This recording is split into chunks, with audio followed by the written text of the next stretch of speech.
Hathnikund barrage से छूटे लगभग 3,60,000 क्यूसिक पानी ने अब तबाही मचानी शुरू कर दी है। इस वक्त हम यमुनानगर के टापू कमालपुर गांव में हैं। तस्वीरें डराने वाली हैं। यमुना के जो पानी का बहाव है बेहद तेज़ है और आप देख सकते हैं कि किस तरीके से जो ज़मीन है इसको यमुना निगलती जा रही है। इस लोहे की तार के बाईं तरफ अब से पहले ज़मीन हुआ करती थी जो लगभग 1.5 किलोमीटर का एरिया बताया जा रहा है, जिसे अब जो पानी में समा चुकी है। यमुना के किनारे पर लोग खड़े हैं और डर में हैं, टकटकी लगाए खड़े हुए हैं यमुना में कि पता नहीं कब यमुना का रुख गांव की तरफ हो जाए और एक बहुत भयंकर जो है तबाही देखनी पड़ सकती है। आप बताइए किस तरीके का नुकसान है और किस तरीके का डर है? नुकसान तो सर कम से कम 250 एकड़ के करीब धरती जो है जा चुकी है पानी के कटाव में, और गांव में लगातार भय की जो स्थिति बनी हुई है। कुछ लोग पलायन कर चुके हैं कल रात भी, और पिछले 4 दिन से लगातार जो ग्रामीण है वो सोए नहीं है सर। दिन रात यहाँ मेहनत जारी है। और आज ज़मीनी स्तर पे आज काम हुआ है प्रशासन की तरफ से। STRF भी थी, आर्मी भी थी, आर्मी के जवान थे। मिट्टी के कट्टे भर भर के जैसे डांग के पास लगाए गए हैं, तो उससे कटाव में कुछ आराम मिला है। बाकी कटाव तो लगातार ही जारी है, यहाँ भी जारी है और दूसरी तरफ भी जारी है। पानी की रफ्तार काफ़ी तेज़ है। पानी की रफ्तार बहुत ज़्यादा तेज़ है सर, उसी की वजह से कटाव हो रहा है। आपको लग रहा है कि अभी शांत हो सकता है कुछ और इसका? सर ये तो ऐसा कहा नहीं जा सकता कि शांत हो सकता है नहीं, वो तो पानी के ऊपर ही है कि क्या होगा या क्या नहीं होगा, वही भय की स्थिति है। हम भी यहीं पे ही खड़े हैं, सारा गांव रात भी यहीं पे था, आज सारा दिन से यहीं पे ही है, और प्रशासन भी लगातार है।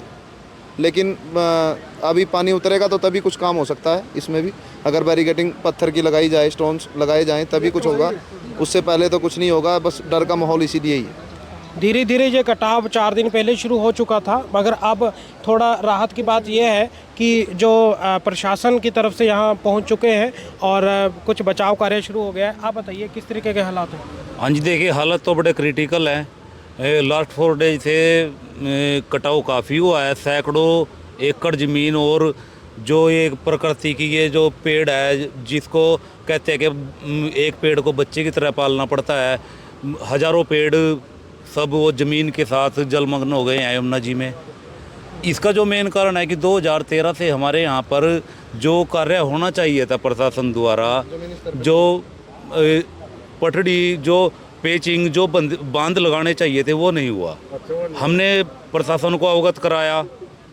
2013 में जो त्रासदी हुई थी वो भी भयंकर थी। उसके बाद हमने लगातार प्रशासन को लिखित रूप में भी दिया, लेकिन जो इरिगेशन डिपार्टमेंट है उसने ये बोला कि हमें सर समस्या ये है कि फॉरेस्ट वाले हमें अलाउड नहीं करते, कि हम तो तैयार हैं यहाँ पे स्टड लगाने के लिए। तो वो कागज़ों में ही काम उलझा रह गया और यहाँ पे ज़मीनी स्तर पे काम नहीं हुआ। तो 2013 से अब 2023 में आप दे सकते हो कितना रौद्र रूप धारण कर लिया है।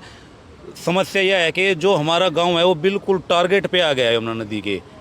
2 एकड़ अगर और कटाव हो जाता है तो गाँव का पलायन संभव है। शायद अगर ज़मीनी स्तर पर और युद्ध स्तर पर यहाँ पर कार्य नहीं किया गया तो ऐसा हो सकता है कि कागजों में टापू कमालपुर गांव ही ना रहे। तो समस्या गंभीर है। लेकिन आज STRF सेना भी बुलाई गई थी। ग्रामीणों ने काफ़ी मेहनत की, पेड़ वगैरह डाले, और जो मिट्टी या रेत से भर के जो कट्टे वगैरह डाले उससे कुछ रिलीफ तो मिला है, लेकिन ये स्थायी तौर पे रिलीफ नहीं है। आने वाले समय में यहाँ पर अगर अच्छी तरह यहाँ पे पेचिंग वर्क होता है, पटड़ी बनती है, तो ही ये गांव बच सकता है। नहीं तो तय है कि टापू कमालपुर गांव शायद नक्शे में ही ना रहे आने वाले समय में।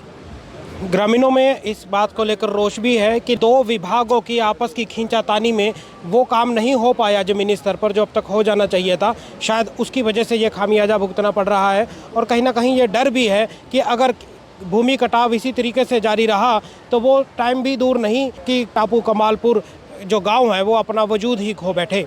कैमरा पर्सन राजू राणा के साथ टापू कमालपुर से आशीष शर्मा, न्यूज़ 18।